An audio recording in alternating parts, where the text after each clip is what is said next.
Ouais, c'est mieux. Quand efficace. tu changes le papier, ne le fais pas pendant qu'il parle.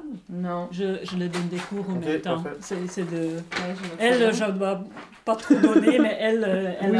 elle veut faire plus documentaire, alors voilà, Ok. je lui apprends quelques trucs. Et aussi, Père, maman. Non, c'est vrai. Ben là. et aussi quand il parle, c'est très bien, en fait, c'est génial, c'est pour ça que tu dis oui, wow, mais Pas trop. Faut pas parler. avec le corps. Essaye pas Faut de pas dire, dire des ok, mots. mais tu peux poser des questions. Je me sentais que mais ça serait après, plate pour lui à un moment donné parce que j'étais trop Non. silencieuse. Non, faut c'est pas. à cause du son. Mais je pense qu'on est assez enthousiaste. Là, il va le sentir. Tu le sens. C'est Ben vrai, oui, c'est Pierre bon, va le ouais. sentir Ok, que je me la. on est je vraiment me la intéressé ferme. maintenant.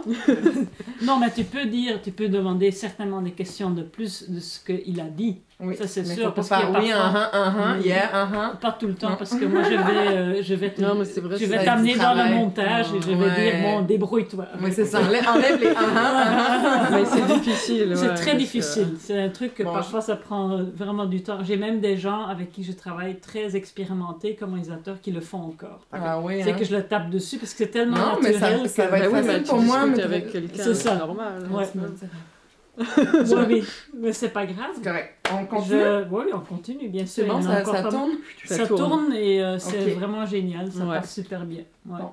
Moi, je pose des questions aussi pour spécifier pour des gens qui viennent d'autres pays, Mhm. qui vont écouter ton histoire. Quand tu dis que tu as fait donc tes stages dans ta formation, c'était des stages quand tu dis cadet, c'est-à-dire que c'était au sein de l'armée ou... Non, non, c'est pas au sein de l'armée. L'école, l'Institut maritime forme des officiers pour la marine marchande. C'est pas pour la marine militaire, Ah. c'est complètement différent. Ah, ok. C'est Ça s'appelle une cadet. école de navigation pour la marine marchande. Et le cadet, c'est un poste. Tu sais, sur les bateaux, il y a une hiérarchie, puis il y a des postes. Alors, au côté navigation, il y a le commandant ou le capitaine, qui est le boss de tout à bord du bateau. Et puis, côté navigation, il y a le premier officier, deuxième officier, troisième officier, puis il y a des cadets. Les cadets, c'est des gens qui n'ont pas de brevet, donc qui n'ont pas de certificat de compétence pour assumer la responsabilité d'un poste, mais qui sont en formation. Et le ministère des Transports du Canada exige 12 mois de temps de mer en tant que cadet pour pouvoir écrire les examens et obtenir une licence de compétence pour être troisième officier. Alors, ce qui est important de savoir, c'est qu'il y a des certificats de compétences pour être troisième officier, deuxième officier, premier officier et capitaine, mais c'est pas parce que tu as un brevet de capitaine que tu as nécessairement un poste de capitaine à bord d'un bateau. Parce que pour avoir un poste de capitaine, il faut qu'il y ait une compagnie qui te fasse assez confiance pour te remettre la responsabilité du bateau entre les mains. Alors, le temps de mer de cadet sert premièrement à vérifier si les candidats aiment la vie à bord des bateaux. Parce que comme j'expliquais, c'est une vie où tu es limité par le bateau. Si le bateau fait 500 pieds de long par 75 pieds de large ou 200 mètres de long par 32 mètres de large, tu es limité à ça pour tout faire pendant 2, 3, 4, 5 mois, 6 mois. Alors, c'est une vie qui est spéciale. Il faut que les gens aiment ça. Puis, c'est pour ça que la formation est entrecoupée de stages sur les bateaux. OK. Et puis, combien de temps de mer est requis pour passer du troisième officier au deuxième au premier? Pour passer de troisième officier à deuxième officier, si tu as fait l'école de navigation, c'est 6 mois de temps de mer, puis il faut avoir rempli un cahier de stage supplémentaire. C'est 6 mois de temps de mer, sinon c'est 12 mois si tu ne remplis pas le fameux cahier de stage. Ensuite de ça, pour passer de deuxième à premier, c'est 12 mois de temps de mer. Ce n'est pas nécessairement 12 mois consécutifs. Ça peut être 3 contrats de 4 mois ou 6 contrats de 2 mois, mais ça prend 12 mois de temps de mer pour passer de deuxième à premier. Et pour passer de premier à capitaine ou commandant, c'est un autre 12 mois de temps de mer. Mais en plus du temps de mer, le ministère des Transports exige des examens. Donc, après que tu as fini ta formation à Rimouski, il y avait, si je ne me trompe pas, 5 examens écrits à produire au ministère des Transports. Puis ça prend 70% minimum, plus un examen oral avec un examinateur de Transport Canada. Puis là, on te remet une licence pour être troisième officier. Ensuite de ça, tu fais le 6 mois de temps de mer. Là, il y avait, je pense, 6 examens écrits, un examen oral pour devenir deuxième officier. Ensuite de ça, 12 mois de temps de mer, encore 6 examens écrits, 2 examens oraux pour devenir premier officier. Il y avait un examen sur le magnétisme, puis un examen oral. Puis ensuite de ça, je crois que c'était 5 examens écrits, un examen oral pour devenir commandant. Fait que tout ça faisait en sorte que ça prenait une bonne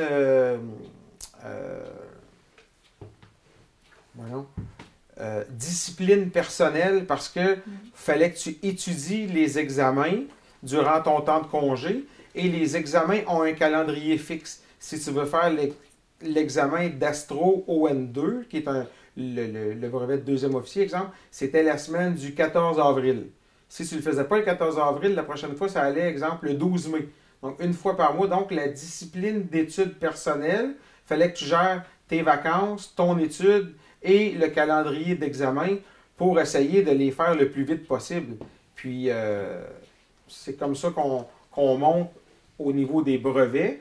Puis après ça, ben, pour monter pour les postes à bord des bateaux, il faut que tu prouves au capitaine puis à la compagnie que tu es prête à avoir un poste supérieur.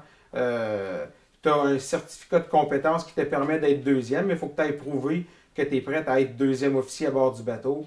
Puis après ça, à être premier officier. Puis chaque officier a ses responsabilités à bord du bateau. Donc, il faut que tu sois prête à prendre les responsabilités supérieures jusqu'à prendre le commandement d'un bateau au complet. Sur quel type de bateau as-tu travaillé donc auparavant et où est-ce que tu as travaillé? Moi, j'ai principalement travaillé en tant qu'officier sur des pétroliers, presque exclusivement sur des pétroliers.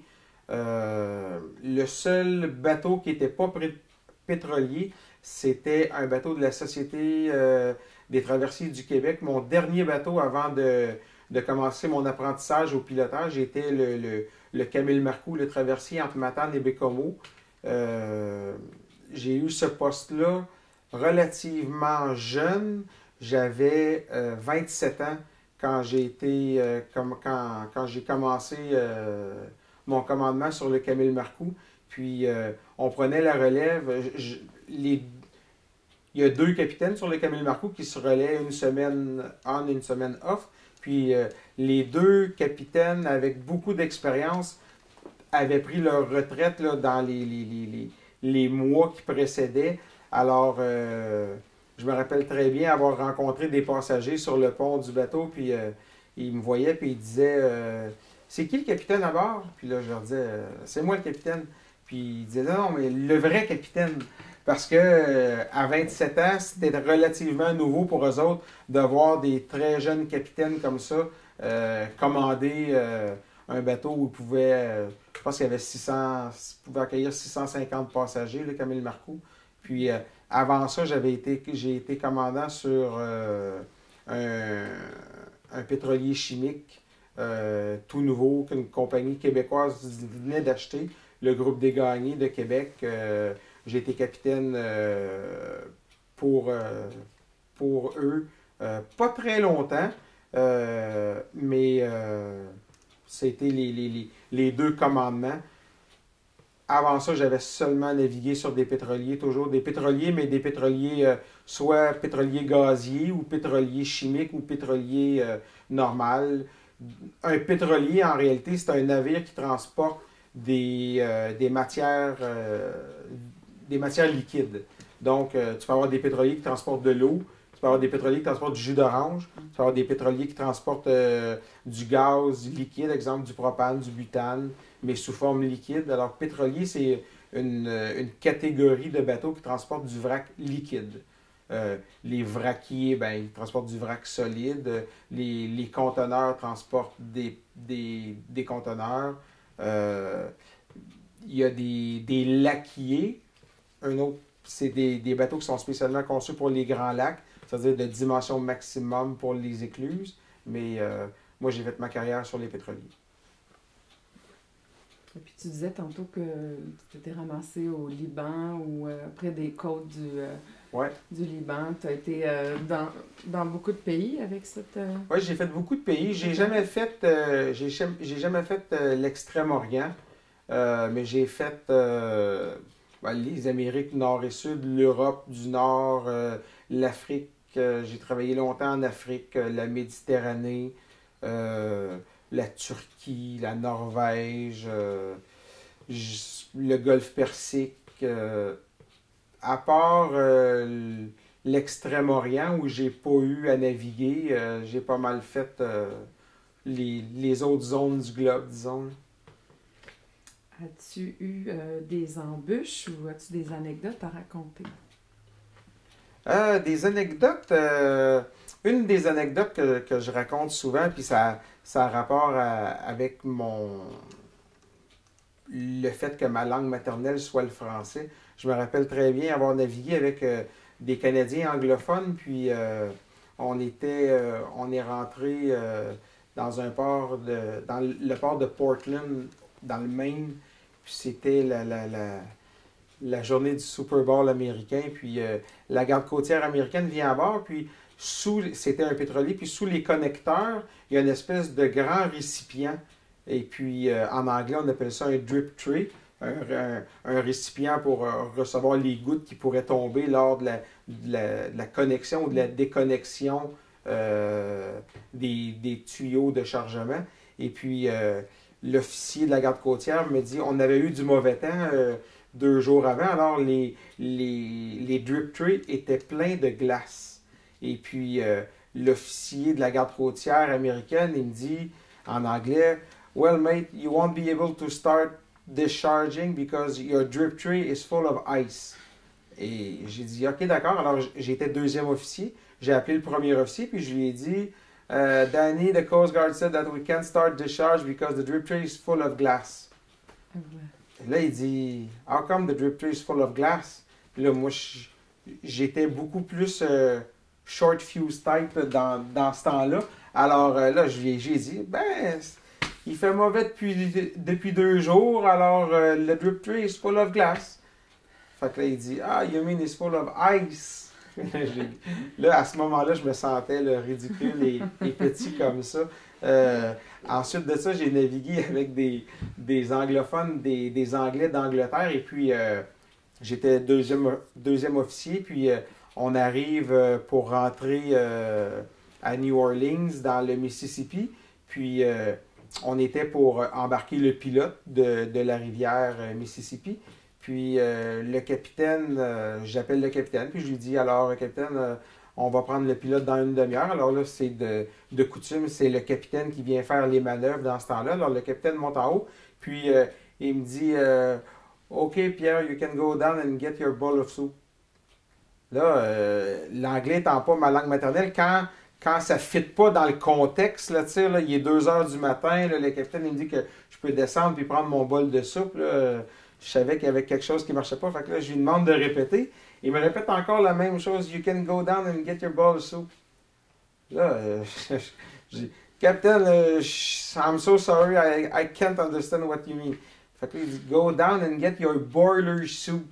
Les anglophones, ils appelaient une espèce le verre de travail ou ce qu'on appelle ici une chienne. Ils appelaient ça un boiler suit. Puis moi, c'était une expression que je ne connaissais pas, le boiler suit. Alors, je disais, je pensais que tu voulais un bol. Là, j'ai dit, quoi, tu veux un bol de soupe? Il dit, non, go down and get your boiler suit. Alors, c'est deux. Au niveau navigation, bien évidemment, on a eu à rencontrer du mauvais temps. Il y a eu l'Atlantique Nord, l'hiver, ça peut être relativement difficile. Je me rappelle d'une traversée où en 8 jours de mer, on n'a pas été capable de sortir sur le pont aucune journée parce qu'il faisait vraiment mauvais. Des embruns verglaçants, c'est quand la température est sous 0, mais l'eau, elle, est encore liquide. Puis quand il y a des vagues qui éclaboussent l'étrave du navire, une fois que les gouttelettes d'eau viennent sur le pont étant froid, ça gèle, alors il y a de la formation de glace. Ça, c'était quelque chose là, de mémorable. Par contre, au niveau cargaison, on a vécu toutes sortes d'aventures,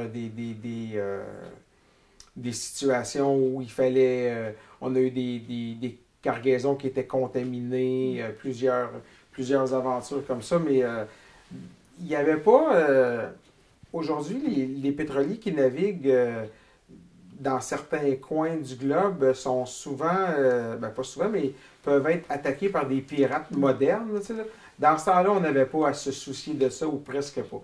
Quand j'ai navigué chez Maersk en Afrique, Maersk est une grosse compagnie danoise, il y avait des pirates sur la côte ouest de l'Afrique, mais j'ai jamais vécu de situation personnelle. Par contre, un sister ship, un navire jumeau de la même compagnie, avait été attaqué et il avait tué deux membres d'équipage, un homme de roue et un officier là, sur un bateau pareil au mien qui naviguait dans les mêmes zones.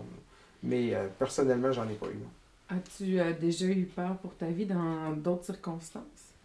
J'ai eu peur une fois pour ma vie parce que quand on est à terre, des fois, on visite, puis moi, j'ai pas navigué sur les passagers. Alors, les endroits où on allait, c'était les raffineries. Et puis, les raffineries sont souvent à l'extérieur des grands centres à cause de pollution, puis tout ça. Puis, il y a une fois à Fort-de-France, en Martinique, où on s'est ramassé avec des gens qui nous ont fait des menaces à la machette. Là, pourtant, c'est un territoire français, mais c'est la fois où je pense que j'ai le plus eu peur. Mais j'ai jamais eu peur à ma vie côté navigation. Il y a une fois où j'ai eu peur, c'est lorsque je naviguais chez Maersk en Afrique, je faisais le pilotage d'approche des navires. J'étais sur un bateau, on appelle ça un storage tanker. C'est un bateau qui est à l'ancre au large, qui reçoit du produit, puis il y a d'autres bateaux qui viennent s'accoster sur le bateau. Puis c'était la responsabilité du premier officier de faire l'approche avec le navire export. Puis il fallait grimper dans une échelle de corde, comme je fais ici au pilotage. Puis il y a une fois qu'il y avait un des côtés de l'échelle de corde qui avait lâché, mais j'étais très très près encore du bateau pilote. Alors je suis juste retombé sur le bateau pilote, mais si ça serait arrivé 20 ou 25 pieds dans les airs, ça aurait pu être plus problématique. C'est au niveau physique, c'est probablement là, ce qui a été le plus dangereux là, pour ma vie. Là. Pourquoi as-tu décidé de devenir pilote sur le Saint-Laurent, ici au Québec? Ce qui m'a fait... quand j'ai été à l'Institut maritime, mon but à ce moment-là était de devenir officier. Quand j'ai été officier, mon but est devenu de devenir capitaine. Puis, je naviguais chez Maersk, une compagnie danoise où les conditions étaient idéal pour naviguer. Puis j'ai été contacté par une compagnie de Québec, le groupe des Gagnés, qui venait d'acheter un pétrolier chimique tout neuf, puis il m'offrait le poste de capitaine. Alors, j'avais 27 ans, je suis allé à l'entrevue, et puis à la fin de l'entrevue, on m'a confirmé que j'étais engagé pour devenir capitaine chez eux. J'avais 27 ans, j'étais le premier de mes collègues de classe qui devenait capitaine. J'étais très, très content. C'était le jeudi. Le vendredi, on m'a appelé pour les formalités administratives, les chèques, le salaire, puis tout ça. Puis, alors, j'ai passé la fin de semaine sur mon nuage et je me suis dit, ça y est, c'est la concrétisation. Puis, le mardi de la semaine suivante, on m'a appelé et on m'a dit qu'en fin de compte, ils revenaient un peu sur leur décision. Pas un peu, ils revenaient sur leur décision. Il y avait quelqu'un qui avait déjà travaillé pour eux, qui s'est avéré un parfait incompétent, mais à ce moment-là, ni eux ni moi le savaient. Mais bref, du poste de capitaine, il m'offrait de devenir le capitaine remplaçant. Donc, on naviguait environ 8 mois par année dans ces années-là. Au lieu d'être capitaine 8 mois, on m'offrait d'être capitaine 4 mois, le temps des vacances du capitaine, et d'être premier officier l'autre 4 mois. Alors là, je suis retombé de mon nuage assez vite. Et puis, l'expérience sur ce bateau-là s'est avérée assez difficile avec ce capitaine-là et avec le chef mécanicien qui était sur ce bateau-là aussi, les deux ont été congédiés par la suite, mais sur le moment, je devais travailler avec ces gens-là, puis ça s'est avéré difficile. Puis au même moment, un de mes collègues était rentré au pilotage cette année-là, et puis il était venu. Quand on est apprenti pilote, on fait des voyages avec les pilotes, puis mon bateau était monté sur les Grands Lacs, il est venu, puis rendu à Montréal, il a pris sa petite valise et il est retourné chez eux avec sa femme et ses petits, puis moi, ma femme, que je n'avais pas vue depuis 3 mois et demi, est venue avec mon fils, que je n'avais pas vu depuis 3 mois et demi aussi. Mais quand je suis parti de la maison, il y avait juste 3 semaines. Fait que, à ce moment-là, quand j'ai vu que la compagnie avait un peu, pas un peu, mais était revenue sur sa décision, puis voyant les conditions que les pilotes avaient, à ce moment-là, j'ai dit, bon ben, moi aussi, je vais mettre mes efforts et essayer d'obtenir le plus de points, parce que c'est un système de pointage pour rentrer au pilotage, obtenir le plus de points pour pouvoir devenir, moi aussi, pilote maritime. Donc, la différence entre capitaine et pilote n'est pas seulement une question de rang, mais aussi de système, par exemple, des heures auxquelles vous travaillez. Ah oui, c'est complètement différent. C'est complètement différent. C'est des types de bateaux différents aussi. Le pilote, c'est un spécialiste d'une région. Moi, je connais 72 000 de rivières très, très, très bien, comme le fond de ma poche. Je connais très bien Québec, Trois-Rivières. Le capitaine, lui, il reste toujours à bord de son bateau. Puis le capitaine, c'est l'autorité ultime à bord du bateau. Bien que, ici, la loi, au Canada, la loi oblige les bateaux à embarquer un pilote pour faire certains secteurs. La même loi ne relève pas le capitaine de ses obligations. Alors, si le capitaine, durant mon transit, a des doutes sur mes connaissances ou sur mes compétences, il peut me relever de mes fonctions n'importe quand. Le capitaine, c'est son plein droit de faire ça. Par contre, s'il le fait, il a 72 heures pour écrire un rapport à l'administration du pilotage des Laurentides. Au Canada, ce qu'il faut comprendre, c'est que le pilotage est réglementé. Il y a 4 autorités de pilotage. L'autorité de pilotage, l'administration de pilotage de la côte ouest, de la côte est, des Grands Lacs et de la région des Laurentides, qui est ici. Et c'est des sociétés de la couronne qui ont été créées en 1972, qui ont l'autorité du gouvernement fédéral pour légiférer en matière de pilotage. Puis, la loi oblige les bateaux à embarquer un pilote, mais comme j'expliquais, si le capitaine a des doutes sur mes connaissances ou sur mes compétences, il peut me relever. Mais le capitaine demeure toujours à bord de son bateau.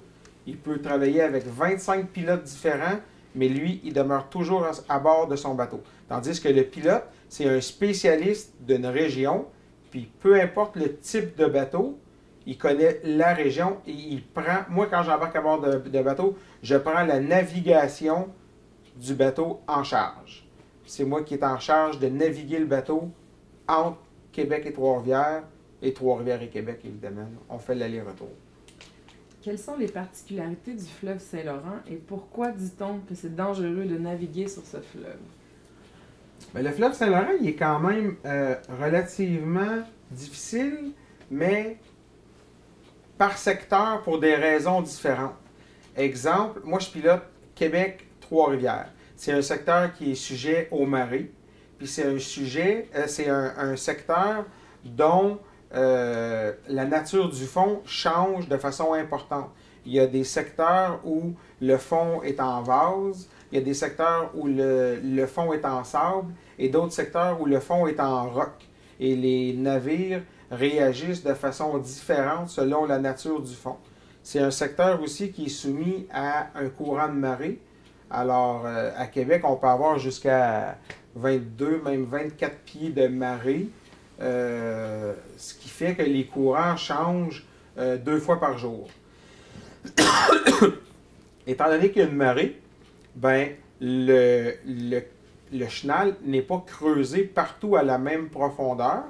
Les secteurs qui sont moins sujets aux marées, exemple à partir ici de Batiscan, qui est 20 000 en aval de Trois-Rivières, le chenal est creusé à 11,3 mètres de profondeur, avec comme référence le 0 des cartes. Par contre, entre Batiscan et Saint-Jean-des-Chaillons, c'est 11 mètres, et de Deschaillons jusqu'à Québec, c'est 10,7 mètres. Alors, c'est moins creux. Par contre, il y a plus de marée. Donc, pour nous, il faut se coordonner avec l'onde de marée pour pouvoir faire passer des navires à fort tirant d'eau. Le secteur de Montréal, une de leurs caractéristiques, nous, entre Québec et Trois-Rivières, ça arrive souvent qu'on fait des transits.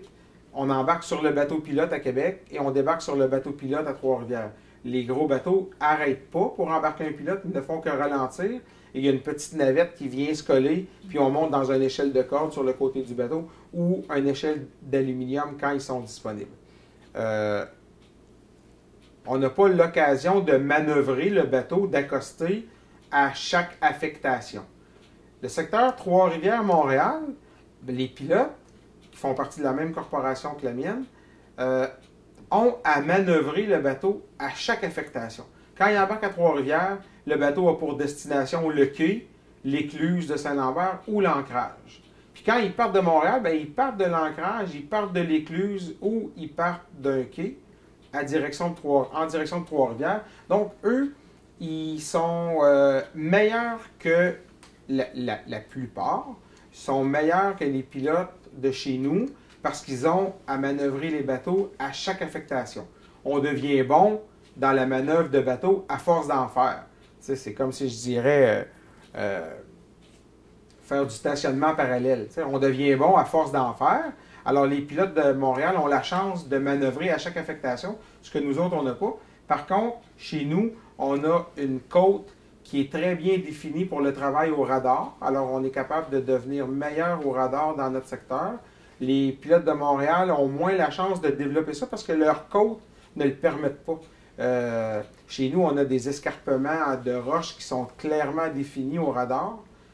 Le radar étant l'appareil de navigation de base pour un pilote. Le secteur de Montréal, exemple, le lac Saint-Pierre, c'est une vaste étendue, puis quand on arrive sur le bord, ça ne monte pas beaucoup, alors la définition de l'image radar est difficile pour eux. Pour les secteurs de Québec aux Escoumins, le chenal de navigation est entre Montréal et Québec. Le chenal de navigation a seulement 240 mètres de large, avec une bande de 2,5 mètres chaque côté qui est à 10,7 mètres. Donc, ça a environ 245 mètres de large. Alors, on fait passer des bateaux qui sont plus longs que le chenal est large. Les bateaux, la longueur des bateaux qui montent jusqu'à Montréal maximum est de 300 mètres. En ce moment, on fait pas transiter des 294 mètres de long, mais le chenal a seulement 245 mètres de large. Entre Québec et Escoumins, le chenal est plus large. Par contre, les bateaux sont plus gros. C'est pas mon secteur de pilotage, mais ils ont leur problématique chez eux aussi. Ils font passer des très, très gros bateaux aussi dans le chenal du Nord, à l'île d'Orléans. Ils se doivent d'être coordonnés avec la marée. Alors, chaque secteur a ses difficultés. Donc, le fleuve offre un échantillonnage varié des difficultés, dépendamment où on se trouve. On va faire une petite coupure. Mon ordi aussi. J'ai pas dit les qualités, non? Alors, oui. Ça, on a eu, non? Un peu. Peut-être. Peut-être pas sur le Saint-Laurent. Ouais, des souvenirs en général. Ah, sur le Saint-Laurent. Bon, comme ça. Alors, Oui, ça roule. quelles sont les qualités requises pour devenir pilote, selon toi? Les qualités requises. Pilote de bateau sur le Saint-Laurent. Je pense que la meilleure, ce qui est le plus important, probablement, la coordination. Être capable de... La coordination, être capable de faire plusieurs tâches en même temps. Avoir un bon esprit de prévision, être capable de voir, de sentir ou de voir les événements arriver.